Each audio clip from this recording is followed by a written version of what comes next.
आप लोगों को गोल्डन रूल पता है अच्छे से? हाँ, है ना? तो गोल्डन रूल के अंदर तीन जो वेरिएंट थे, कैटेगरी बनाया था ना, तीन: personal, real, nominal, real, nominal, nominal. देखो ये, और फॉर्मेट में मैंने बताया था आपको। यस सर, तीन फॉर्मेट। यस, है ना? कौन सा?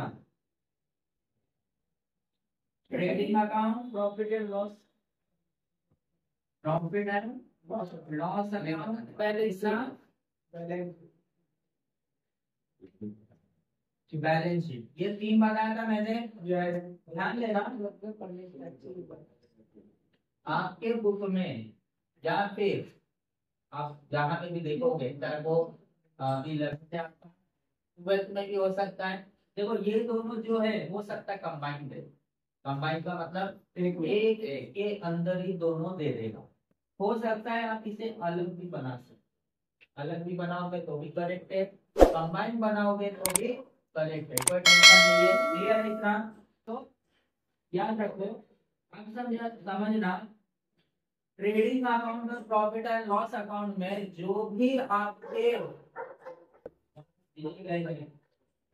ध्यान देना, जो भी बुक में पॉइंट दिया गया है, ठीक है, जो भी बुक में पॉइंट दिया गया है उसके अंदर आप फाइंड आउट करोगे। ये तो डिवाइड कर सकते हो, ये तीनों में डिवाइड कर सकते हो ना? यस। कौन सा पर्सनल वाला पॉइंट है, कौन सा रियल का है, कौन सा नॉमिनल का है, तीनों में कैटेगराइज कर दोगे आसानी से। यस। अब समझो, अगर कोई पॉइंट आपको दिख रहा है पर्सनल में, ठीक है, कोई भी पॉइंट आपको दिख रहा है नॉमिनल में, तो ये दोनों जो भी दिया है पॉइंट, वो सिर्फ और सिर्फ या तो ट्रेडिंग में जाएगा या तो प्रॉफिट एंड लॉस।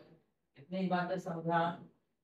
अगर आपका जो भी बुक में दिया है ट्रेडिंग, सॉरी, ट्रायल बैलेंस में, उसमें से कोई भी अगर आप पढ़ रहे हो और पढ़ने के बाद आपको लगता है कि वो पर्सनल है या नॉमिनल है, तो आपका समझ आएगा या तो ट्रेडिंग में या तो प्रॉफिट एंड लॉस।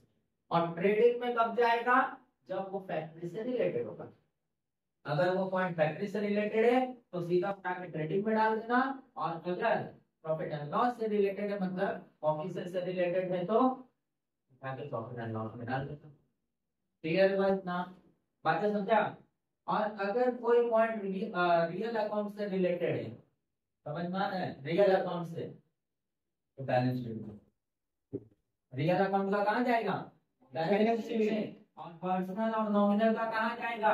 ट्रेडिंग या तो प्रॉफिट एंड लॉस में। इतना बात समझा क्या? ठीक है, अब बुक में देखते हैं, निकालो क्वेश्चन है सभी के पास? यस, बुक में ये सर आप चलिए ध्यान दो। देखो, ओपनिंग स्टॉक, ओपनिंग स्टॉक कहाँ जाएगा?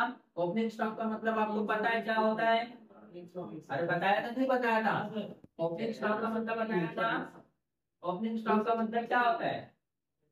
ऐसा स्टॉक जहां से आप बाइंग और सेलिंग स्टार्ट करोगे। क्लियर है? तो बताओ, ये ऑफिस में होता है या फैक्ट्री में होता है? वेयर हाउस में होता है ना? समझ में आ रहा है? या तो रिटेल शॉप या तो वेयर हाउस। फैक्ट्री में तो नहीं होगा, फैक्ट्री फैक्ट्री बोलो, सॉरी, ऑफिसेस में नहीं होगा।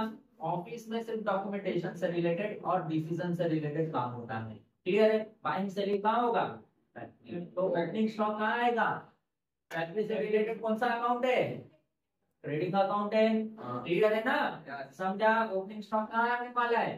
Trading account. तो ऊपर लिख दो टीडी, ट्रेडिंग अकाउंट। ठीक है? उसके बाद परचेस एंड सेल कहाँ आएगा? क्या सर? Profit and loss. बताओ, परचेस सेल कहाँ होता है? Profit and loss. Purchase cell कहाँ होता है? फैक्ट्री में या ऑफिस में? फैक्ट्री में ना, तो कहाँ आएगा? ट्रेडिंग में। फिर प्रॉफिट एंड लॉस कैसे हो गया? दिमाग लगाओ, ऐसे दिमाग लगाना है। क्लियर है? समझा सर? अगला, कैरेज आउटवर्ड।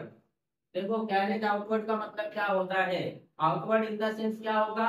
जैसे देखो, आपने पढ़ा होगा सेल्स आउटवर्ड, रिटर्न आउटवर्ड पढ़ा है ना? Return inward, return outward. Outward मतलब बाहर, बाहर।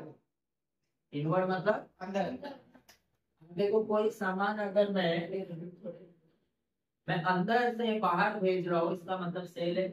और बाहर से अंदर आ रहा है, इसका मतलब परचेस परचेज समझ रहा है। हाँ तो कैरेज आउटवर्ड दिया है, क्लियर है।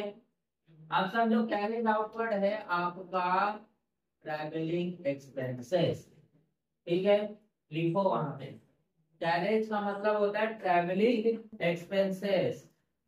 अब ये बताओ कहाँ जाएगा, ट्रैवलिंग जो है किससे रिलेटेड होगा, ये आपके प्रोडक्ट से रिलेटेड होगा। अब प्रोडक्ट से रिलेटेड इसका मतलब किससे रिलेटेड होगा, फैक्टर से रिलेटेड, क्लियर है। तो ये भी कहाँ जाएगा आपका, प्लांट एंड मशीनरी कहाँ जाएगा, हाँ फैक्ट्री में था सर। Plant and machinery. बताओ तीनों अकाउंट में कौन सा है अकाउंट है ये, मतलब गोल्डन रूल में किसमें जाएगा, सर नॉमिनल में। पर्सनल रियल या नॉमिनल, नॉमिनल मशीनरी। नॉमिनल दिमाग लगाओ, प्लांट एंड मशीनरी क्या होता है, सर पर्सनल होता है। कैसे पर्सनल होगा, सब अपना रहता है ना। ना कैसे रहता है, डेबिट हो गया नाम है वो, नाम भी है सर। तो नॉमिनल होगा सर, नॉमिनल एक्सपेंसेस है, सर रियल रियल में जाएगा, असेट है, सालों साल चलने वाले है ना। अभी मशीन आप खरीदोगे 2-3 महीने बाद खरीदोगे, सालों साल चलेंगे जो भी मशीन आप खरीदोगे तो दिमाग लगा, पूरा भूल चुके हो। सर प्लांट एंड मशीनरी कहाँ जाएगा, रियल रियल पे। रियल का मतलब क्या है, सालों साल चलता है। रियल का मतलब कौन से अकाउंट में जाएगा, बैलेंस शीट में, क्लियर हुआ इतना।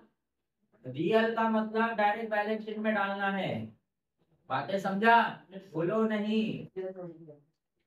तो बैलेंस शीट का असेट साइड जाएगा, असेट है ना, यस सर। प्रॉपर्टी है, यस। क्लियर है इतना। दूसरा डेटर एंड क्रेडिटर कहाँ जाएगा, डेटर है। क्रेडिटर लिख कर दिया था मैं, नॉमिनल। हाँ एक्सपेंसेस है डेटर, नहीं सर, तो क्रेडिट है। लिखो वहां पे, डेटर जाएगा आपके असेट में और क्रेडिटर जाएगा आपका लायबिलिटी में, बैलेंस शीट में जाने वाला है दोनों। तो सर रियल में, रियल में। हाँ रियल में आएगा। डेटर वो बनता है जो मुझे पैसा देगा इन फ्यूचर मेरी सर दुकान पे, सर और क्रेडिटर मतलब उधार देने वाला, डेटर वो सुधार को चुकाने वाला, क्लियर। Real real. बताया ना, रियल में, सॉरी रियल बोलो, बैलेंस शीट में जाएगा। अभी तो बोले रियल। अभी तो आप मुझे रियल कहा जाता है, हम बैलेंस शीट पढ़ रहे हैं कि वो सिर्फ आपको समझने के लिए बता रहा हूँ, गोल्डन रूल ध्यान दो। रिटर्न आपके को दोनों दिया है यहाँ पे, रिटर्न डेबिट में भी क्रेडिट में भी। तो ये रिटर्न इनवर्ड भी है और रिटर्न आउटवर्ड भी है, मतलब परचेस रिटर्न भी और सेल्स रिटर्न भी है, क्लियर है। आप देखो जनरल एंट्री में आप रिटर्न कहाँ लिखते थे, डेबिट में भी, डेबिट में लिखते थे या क्रेडिट में। अगर आप रिटर्न रिटर्न अगर डेबिट में लिख रहे हो इसका मतलब कौन सा रिटर्न है, परचेस या sale, purchase return. Sales return है ना। अगर डेबिट में लिखते तो सेल्स रिटर्न और क्रेडिट में लिखते थे तो यहाँ पे देखो डेबिट क्रेडिट दिया है, क्लियर हुआ। कौन सा रिटर्न होगा, परचेस की सेल, समझा। डेबिट में मतलब कौन सा रिटर्न है, सेल्स रिटर्न, क्रेडिट में है तो परचेस रिटर्न। समझ में आया, इसलिए जनरल एंट्री बहुत इंपॉर्टेंट था, क्लियर इतना। आगे देखो बिल्डिंग, अरे वो माइनस होगा डायरेक्ट परचेस और सेल में से, ऊपर दिया ना परचेस सेल, उसमें से माइनस होगा, सेल से तो सेल्स रिटर्न माइनस हो जाएगा, परचेस है तो परचेस रिटर्न डायरेक्ट माइनस हो जाएगा। रिकॉर्ड करेंगे ना, वो जो परचेस और सेल दिया है ना ऊपर, उसको एक टिक मार्क लगाओ, इसका मतलब एक एडजस्टमेंट दिया है, ठीक है। परचेस सेल पे एक टिक मार्क लगाओ, परचेस सेल इधर है रे, इधर टिक मार्क लगा, इधर सर उसको मत दो, कुछ भी करते हैं। तो मार्क कैसा, हाँ एक एक टिक मार्क, एक एडजस्टमेंट, मतलब एक लाइन छोड़ना है, इतना समझ लो। आगे बढ़ो, बिल्डिंग कहाँ जाएगा, रियल पे। एसेट। अब रियल आप समझ गए ना, किसको रियल बोलना है, तो रियल की जगह बैलेंस शीट का एसेट और लायबिलिटी समझो, ठीक है। तो आप बोलो बैलेंस शीट के एसेट साइड या बैलेंस शीट के लायबिलिटी साइड, ऐसा बोलो अगर रियल है तो, ठीक है। आगे देखो, मोटर वैन कहाँ जाएगा, रियल। अभी बताया ना, रियल मतलब क्या, बैलेंस शीट के बैलेंस शीट का एसेट साइड प्रॉपर्टी है ना, प्रॉपर्टी है तो एसेट साइड, अगर प्रॉपर्टी नहीं है तो लायबिलिटी साइड, कर्जा अगर है तो लायबिलिटी साइड, और प्रॉपर्टी है तो asset side. Printing and stationery, क्या सर? प्रिंटिंग एंड स्टेशनरी कहाँ जाएगा? Printing stationery painting profit nominal है ना, हाँ। नॉमिनल इसका मतलब है प्रॉफिट एंड लॉस में। हाँ सर। ये यहाँ पे मेंशन नहीं किया है कि फैक्ट्री से रिलेटेड है, क्लियर है? तो आप डायरेक्ट प्रॉफिट एंड लॉस में लिखोगे, फैक्ट्री मेंशन रहेगा तो ही आपको फैक्ट्री में लिखना है, सर फैक्ट्री है तो किस पे लिखना है? ट्रेडिंग में। ट्रेडिंग में। देखो आगे वेजेस, वेजेस नॉमिनल नॉमिनल में हाँ तो कहाँ जाएगा? Profit and loss. क्या प्रॉफिट है? बताओ वेजेस होता क्या?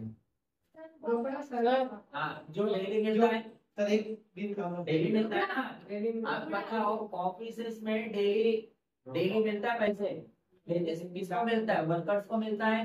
और वर्कर जो ऑफिस में काम करते हैं, नहीं नहीं सर, गोडाउन में या फैक्ट्री में काम करते हैं, यस तो ये वेजेस कहाँ जाएगा?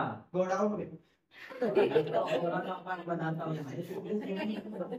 ट्रेडिंग का काम है, समझो अपना दिमाग लगाओ। आगे देखो रिजर्व पर बैंक डेट, ये आपका है आरडीडी।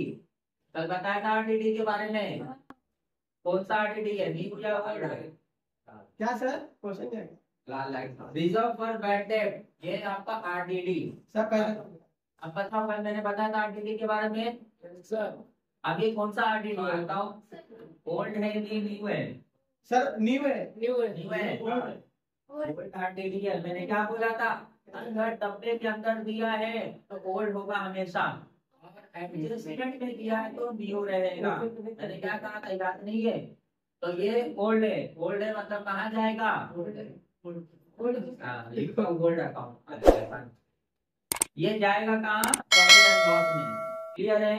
अगर देखो जो अभी तक आपने पढ़ा, जितना मैंने बताया फैक्ट्री से रिलेटेड, उन सारे पॉइंट्स को छोड़कर, उन सारे पॉइंट्स को छोड़कर अगर मेंशन नहीं किया है कि ये फैक्ट्री में है तो डायरेक्ट प्रॉफिट एंड लॉस में डालोगे, क्लियर है?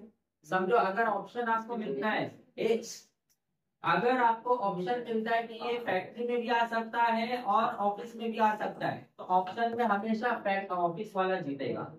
ऑप्शन अगर मिलता है जैसे बैड डेट है, परचेज में भी हो सकता है बैड डेट और बिजनेस में भी हो सकता है, क्लियर है? तो ऐसे ऑप्शंस अगर आ रहे हैं तो आप मोस्ट प्रोबेबिलिटी ऑफिस को फिक्स करोगे, क्लियर है? लेकिन ऑप्शन नहीं मिल रहा है, जैसे वेजेस, वर्कर जो है सिर्फ फैक्ट्री में काम करते हैं, ऑफिस में नहीं कर सकते। बातें समझ रहा है? अगर आपको ऑप्शन नहीं दिखाई दे रहा फैक्ट्री और ऑफिस के बीच में तो डायरेक्ट फैक्ट्री में डालोगे, और अगर ऑप्शन दिख रहा है कि फैक्ट्री में भी हो सकता है और ऑफिस में भी हो सकता है तो आप डायरेक्ट ऑफिस में डालोगे, क्लियर है? पहला प्रेफरेंस ऑफिस में, ये बात याद रखना। अगला देखो क्या दिया है? Commission commission. कमीशन बताओ कहाँ जाएगा? Sir commission personal. तो आपको फोकस करना है डेबिट के ऊपर भी क्रेडिट के ऊपर भी। डेबिट होगा तो डेबिट साइड, क्रेडिट होगा तो क्रेडिट साइड, इसमें कोई ऑप्शन नहीं है, क्लियर है? अगर अमाउंट डेबिट में दिया है तो डेबिट साइड, क्रेडिट में दिया है तो क्रेडिट साइड। अब देखो जो कमीशन दिया है, कमीशन कहाँ जाएगा? सर पर्सनल में। पर्सनल में नॉमिनल सर वो है ना, कहाँ जाएगा? सर वो तो अपने खुद के लिए ले रहे ना। नाम में कमीशन को किसी को बोल देना, समझा तू? क्या तो कहाँ पे जाएगा? क्या ट्रेडिंग अकाउंट में, सॉरी प्रॉफिट एंड लॉस में, क्लियर है? मैंने कहा पर्सनल हो या नॉमिनल, कहाँ जाएगा दोनों? या तो क्रेडिट या तो प्रॉफिट एंड लॉस, तो कहाँ जाएगा? प्रॉफिट एंड लॉस का। अगला देखो ऑफिस एक्सपेंसेस, नाम से पता चल रहा है कहाँ जाएगा? क्या सर? प्रॉफिट एंड लॉस में, क्लियर है? हाँ कैरेज, हाँ प्रॉफिट एंड लॉस में, प्रॉफिट एंड क्लियर है? Yes sir. देखो सिर्फ कैरेज दिया, इसके प्रॉफिट एंड लॉस में जा रहे हैं। ऊपर कैरेज आउटवर्ड दिया था, मतलब परचेज या सेल से रिलेटेड था, आउटवर्ड मतलब, क्लियर है? इसलिए मैंने फैक्ट्री बोला था। आगे देखो फर्नीचर, फर्नीचर कहाँ जाएगा? रियल में, real balance sheet, balance sheet, balance sheet के असेट साइड, अच्छा ठीक है? Yes sir. अदर वही समझ प्रीमाइसेस, प्रीमाइसेस कहाँ जाएगा? ये क्या होता है? प्रीमाइसेस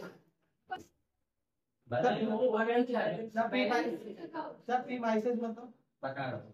देखो प्रीमाइसेस का मतलब होता है मेरी इतनी प्रॉपर्टी है ना। जैसे बोलो यहाँ पे मेरा जमीन है, यहाँ पे मेरा घर है, यहाँ वो है, तो अलग अलग बोलने से अच्छा मैंने क्या बोल दिया? प्रीमाइसेस। क्लियर? तो प्रीमाइसेस भी क्या है मेरा? ऐसे प्रॉपर्टी है ना। Yes sir. प्लैटिनम प्रीमाइसेस भी कहाँ जाएगा? बैलेंस शीट बैलेंस शीट के असेट्स। Assets, assets। क्लियर? आगे नहीं बोला था देख। Loose tools. हाँ, टूल्स पता है कि नहीं पता है? हाँ सर। पता है ना। हाँ। टूल्स भी कहाँ जाने वाले हैं? सर रियल में बैलेंसिंग असेट सर। हाँ, बैलेंस शीट के Assets, yes, sir। टूल्स मतलब पता है ना आपको? हाँ। सामान जो गाड़ी का ड्राइंग कहाँ जाएगा? सर ड्राइंग लाइबिलिटी में सर। लायबिलिटी में। देखो ड्राइंग लेके कौन जाता है? ड्राइंग होता क्या है पता है ना? हाँ सर कर्जा पैसा कर्जा। सर प्रॉपर्टी से रिलेटेड। अगर कोई ओनर बताया था ना, अगर कोई ओनर बिजनेस से पैसे निकाल के अपने पर्सनल यूज के लिए लेके जा रहा है, हाँ सर। पर्सनल यूज में जो भी करे वो डजेंट मैटर, बट अगर वो बिजनेस से पैसा निकाल के खुद पर्सनल यूज के लिए लेके जा रहा है तो उसको कहते थे हम ड्राइंग। क्लियर? तो ये ड्राइंग किसका होगा? उस पर्सन का होगा। Yes। समझो, उस पर्सन का होगा कि वो लेके जा रहे हैं पर्सनल यूज के लिए, लेकिन कहाँ से निकाल रहा है? बिजनेस से निकाल रहा है। अब बिजनेस से निकालेगा तो पहले हिस्सेदारी का निकालेगा, और उसका हिस्सेदारी इन द सेंस उसका कैपिटल। Yes sir. जो उसने पैसा दिया है वही तक वो रहेगा ना। अगर बैंक से लोन लिया तो बैंक का पैसा तो नहीं लेके जाएगा। तो हमेशा याद रखना, ड्राइंग का मतलब होता है कि वो पर्सन अपने पैसे लेकर जाएगा जो कि बिजनेस में दिया था ऐसा कैपिटल। क्लियर हुआ? तो हमेशा ड्राइंग कहाँ से निकलेगा? कैपिटल से निकलेगा। इसका क्या होगा? प्लस या माइनस? सर कैपिटल मतलब प्लस। अगर वो कैपिटल में से पैसे लेके जा रहा है तो प्लस होगा माइनस होगा? माइनस होगा माइनस। याद रखना, ठीक है। अगर कैपिटल से पैसे निकाल रहे हैं तो वो क्या होगा? माइनस। क्लियर? ये क्या होगा? कैपिटल में माइनस। तो देखो कैपिटल कहीं दिया है? नीचे दिया है, देखो। टिक मार्क करो, एक टिक मार्क करो कैपिटल पे। क्लियर है? आगे देखना, बैंक ओवरड्राफ्ट। देखो बैंक ओवरड्राफ्ट का मतलब पता है आपको? सर पैसे ज्यादा हो गए सर। कैपिटल से माइनस होगा, पता है ना? कैपिटल जो देखो एक टिक मार्क करवाया मैंने। बैंक ओवरड्राफ्ट में पैसे ज्यादा हो गए। ज्यादा नहीं, सुन।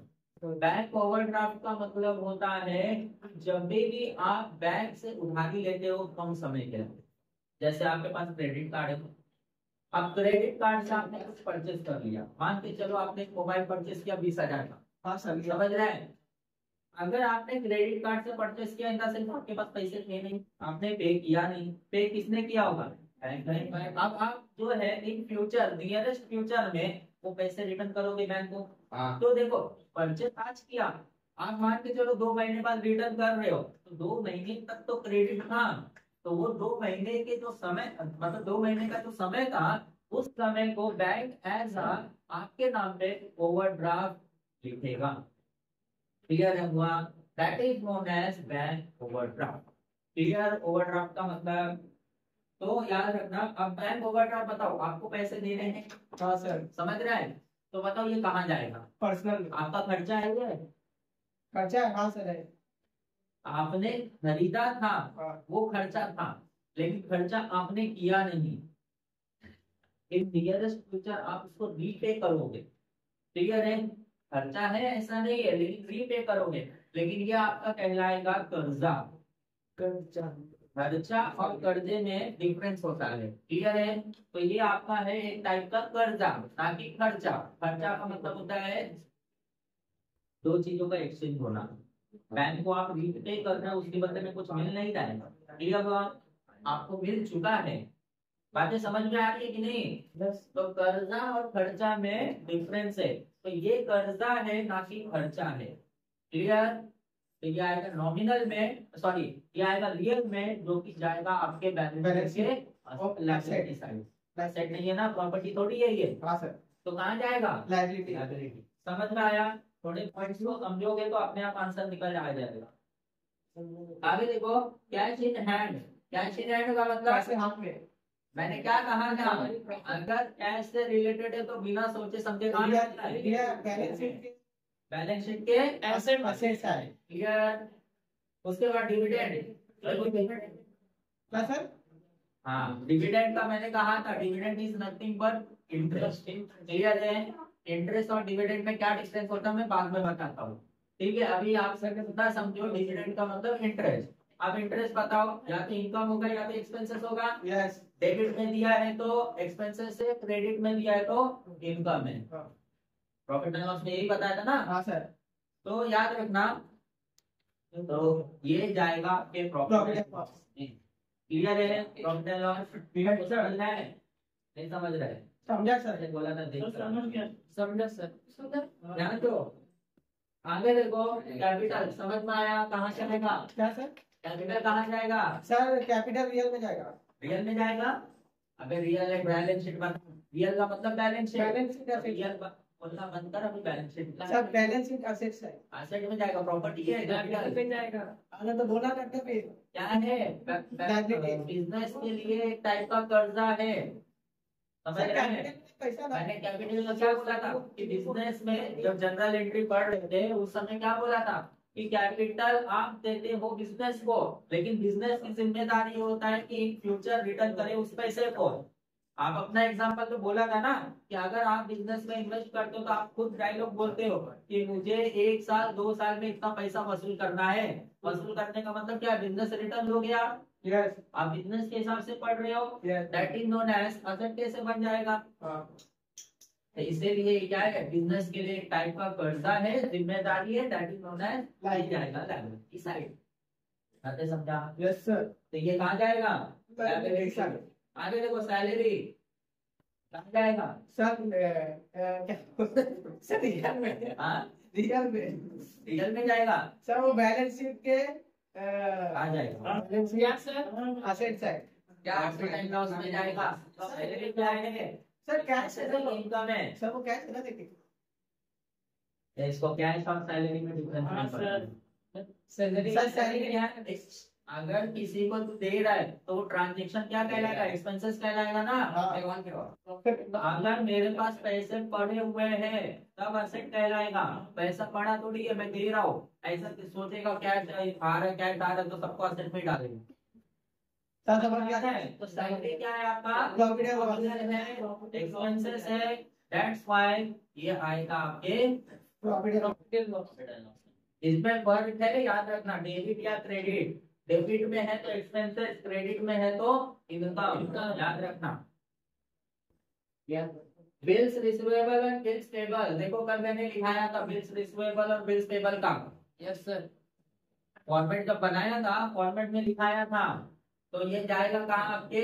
अगर बिल्स रिसीवेबल है तो असेट है, क्योंकि पैसा मेरे पास आएगा, वो बिल पड़ा हुआ है मेरे पास।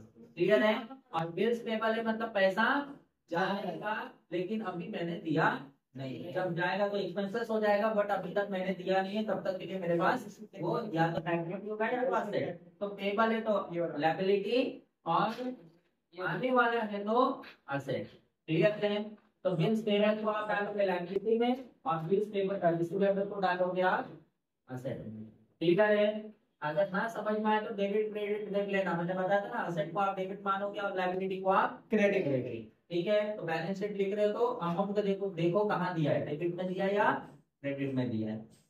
आगे देखो, बैड डेट। अभी कौन सा बैड डेट है, न्यू या old? Old bad debt. Clear है? डेबिट में दिया है तो डेबिट साइड लिखोगे, क्रेडिट में दिया रहेगा तो क्रेडिट साइड। अच्छा, जाएगा कहाँ? सर पैसा क्या? Balance sheet. बैलेंस शीट में जाएगा। असेट है नहीं सर। क्या मतलब असेट? नहीं सर। तो सर प्रॉफिट एंड लॉस में जाएगा। हाँ, प्रॉफिट एंड लॉस में जाएगा। आगे देखो, एडवर्टाइजमेंट। चलो ब्रैकेट में क्या दिया है? 3 ईयर। मतलब वो एडवर्टाइजमेंट कितने साल चलेगा? 3 साल। समझ में आ रहा है? हर साल उसको एक एक लेस करना पड़ेगा, एक एक साल का। क्लियर है? तो ये किसमें जाएगा? क्या क्वेश्चन क्या था सर? देखना देख, एडवर्टाइजमेंट किसमें जाएगा? सर पर्सनल में जाएगा। ये देखो ये कहाँ से दिख रहा है वो नाम से नॉमिनल में जाएगा, लेकिन ये कितने सालों के लिए 3 साल। मैंने देखो एक दिखाया था फिक्टिशियस असेट, याद है उसमें क्या कहा था कि अगर किसी भी तरीके का ऐसा एक्सपेंसेस है जिसका राइट ऑफ यानी कि लेस जो हो रहा है वो 1 साल के ऊपर हो, तो वो डायरेक्ट आपको लिखना है असेट में, और हर साल का उसमें लेस करना। क्लियर है? तो ये 3 साल का दिया है तो 3 साल का तो आएगा किसमें? असेट में, एज अ फिक्टिशियस असेट के नाम से। क्लियर है? लिखा था देखो हेवी एडवर्टाइजमेंट, याद होगा तो। Yes sir. समझा? तो ये आपको लिखना है असेट में और 1 साल का उसमें से लेस करके लिखना है आपको प्रॉफिट एंड लॉस। क्लियर है? बातें समझा? Yes sir. हाँ तो याद रखो, ये हो गया आपका टेबल टैबुलर खत्म। नीचे देखो एडिशनल इंफॉर्मेशन, इसको कहते हैं एडजस्टमेंट। क्लियर है? पहला क्या किया देखो, closing stock 31 March 2019 60,000 and market price 70। तो मार्केट प्राइस को काउंट नहीं करना है, आपको लेना है आपका आपका प्राइस। ठीक है? लिस्ट प्राइस जो कॉस्ट है ना उसको बोलते हैं लिस्ट प्राइस, और जो मार्केट प्राइस दी हो मार्केट प्राइस। देखो तो कॉस्ट कितना दिया 60,000, 60,000 को आपको काउंट करना है। तो लिखोगे कहाँ? देखो क्लोजिंग स्टॉक कहाँ आता है, मैंने बताया था आपको। Yes sir. कहाँ आता है एसेट क्लोजिंग स्टॉक? कहाँ आता है? कौन से अकाउंट में? ट्रेडिंग, प्रॉफिट एंड लॉस या बैलेंस शीट? ट्रेडिंग में सर, ट्रेडिंग में। ट्रेडिंग के क्रेडिट साइड जाएगा और बैलेंस शीट के असेट साइड। क्लियर है? अगर आप सोच रहे हो मैंने क्या कहा था, एडजस्टमेंट के हमेशा 2 इफेक्ट होंगे। Yes sir. बताया था ना, ये कल ही बताया था, याद होगा तो। एडजस्टमेंट के 2 इफेक्ट, एक सिक्के के 2 पहलू, वैसे ही एडजस्टमेंट के भी 2 पहलू होगा। अगर मैंने कहा था क्लोजिंग स्टॉक जो है असेट में जाएगा बैलेंस शीट के असेट में, तो ये एक इफेक्ट हुआ, दूसरा इफेक्ट कहाँ होगा? ठीक है? अब जैसे ओपनिंग स्टॉक था वैसे क्लोजिंग स्टॉक है, तो ओपनिंग स्टॉक जैसे आप बाइंग सेलिंग के लिए यूज करते हो वो भी गुड्स था, ये भी एक टाइप का गुड्स ही है, लेकिन बंद कर रहे हो तब का गुड्स है। तो जैसे ओपनिंग स्टॉक आप ट्रेडिंग पे लिखते थे वैसे ये भी कहाँ जाएगा? ट्रेडिंग में। लेकिन फर्क इतना है कि वो डेबिट में था ओपनिंग और ये क्रेडिट में रहेगा। क्लियर है? याद कैसे रखना है देखो, वो टेबल मैंने बताया था एड्रेस वाला। अगर बैलेंस शीट का असेट आपको याद है, वो याद है, तो एक जो है डेबिट में जा रहा है तो दूसरा कहाँ जाएगा? क्रेडिट में। क्लियर है? इसलिए बोला था वो एड्रेस वाला बोलना नहीं। दूसरा आउटस्टैंडिंग एक्सपेंसेस दिया है। आउटस्टैंडिंग का क्या होता है? बाहर के खर्चे मैंने लिखा था सैलरी, याद है? यस किया था मैं आउटस्टैंडिंग, तो ये भी वही लिया है देखो आउटस्टैंडिंग। आउटस्टैंडिंग का मतलब पता है ना, ड्यू बट नॉट पेड, देना है लेकिन दिया नहीं। तो आउटस्टैंडिंग एक्सपेंस देखो 2 दिया, वेजेस और सैलरी। ये दोनों कहाँ होगा? वेजेस और सैलरी में ऐड होगा। वेजेस को टिक मार्क करो और सैलरी को टिक मार्क करो, टिक मार्क करो वेजेस और सैलरी को, एक एक एडजस्टमेंट है।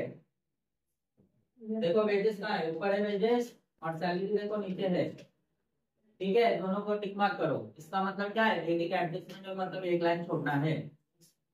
आगे देखो, provide depreciation 10% on motor van और 5% ऑन फर्नीचर। क्लियर है? डेप्रिसिएशन चैप्टर आपने पढ़ा है, यानी कि 5% फर्नीचर पे निकालना है, और अच्छा 5% 10% मोटर वैन का, 5% फर्नीचर पे। तो दोनों को एक एक में टिक मार्क करो, मोटर वैन को और फर्नीचर को। देखो कहाँ ये टिक मार्क। हाँ आगे देखो, right of write off 2,000 for bad debt and create RTD at 5% on paper। क्या बोला है? राइट ऑफ 2,000 रुपए बैड डेप्ट है, यानी कि 2,000 रुपए बैड डेप्ट के तौर पर राइट ऑफ करना है और 5% का RTD क्रिएट करना है। इसका मतलब ये बैड डेप्ट कौन सा होगा, ओल्ड या न्यू? क्या सर? ओल्ड या न्यू? हाँ न्यू है। ये बैड डेप्ट कौन सा है? न्यू। और आरटीडी कौन सा है? न्यू है। क्लियर है? मैंने कहा था ना एडजस्टमेंट में हमेशा आएगा तो न्यू रहेगा, और ऊपर टेबल में आएगा तो ओल्ड रहेगा, याद रखना। तो आरटीडी क्रिएट करना है आपको, और बैड डेप्ट और आरटीडी किसको क्रिएट होता है पता है ना? कल बताया था, जो पैसा देने वाला है, तो उधारी मैंने दिया था, जो देने वाला है, अगर वो पर्सन मुझे पैसा नहीं दे रहा है, उस पर मैं सोचूंगा, तब ना पैसा डूबेगा। पैसा डूब रहा है तो किसके ऊपर डूबेगा? डेटर के ऊपर। क्लियर है? तो ये इसलिए बैकअप हो या आरटीडी, सोचना किस पे है? डेटर पे। भले बोले या ना बोले, यहाँ पे तो बोल दिया है डेटर। क्लियर? आगे देखना, provide 10% per annum interest on capital. देखो इंटरेस्ट ऑन कैपिटल का मैंने बताया था, याद होगा तो सेविंग अकाउंट से रिलेटेड बताया था ना, सेविंग अकाउंट से रिलेटेड बताया था, याद है? बैंक में आपका पैसा था, बैंक इंटरेस्ट दे रहा था, याद आया कि नहीं? Yes sir. हाँ, यहाँ पे मैंने लिखा था ना, बैंक आपने सेविंग अकाउंट में 10,000 रखा था और बैंक आपको इंटरेस्ट दे रहा है, तो इंटरेस्ट क्या होता था? 500 रुपए मैंने लिखा था। यस। इंटरेस्ट क्या होता था? क्रेडिट होता था। ऐड यहाँ अरे इंटरेस्ट लेस होगा, ऐड होगा? ऐड होगा ना? ऐड होगा सर। बैंक आपको इंटरेस्ट दे रहा है तो लेस करोगे? नहीं सर, ऐड होगा ना, Yes. पैसा बढ़ेगा। क्लियर है? तो वैसे ही अगर कैपिटल होगा और आपने पैसा लगाया किसी बिजनेस में, और आपका जो भी कैपिटल होगा और उस कैपिटल पे वो बिजनेस आपको पैसा दे रहा है, तो ये भी क्या होगा? ऐड होगा। Add होगा। क्लियर है? सेम एज इट इज, ये सेविंग हो गया, इसमें इंटरेस्ट क्या होगा? Add। तो एंडिंग में जो दिया है वो क्या होगा? ऐड ऐड होगा। याद रखना। क्लियर है? समझ में आया? और एक ऐड और लेस के ऊपर आपको ध्यान रखना है कि डेबिट में जाएगा कि क्रेडिट में जाएगा। क्लियर है बातें? ठीक है।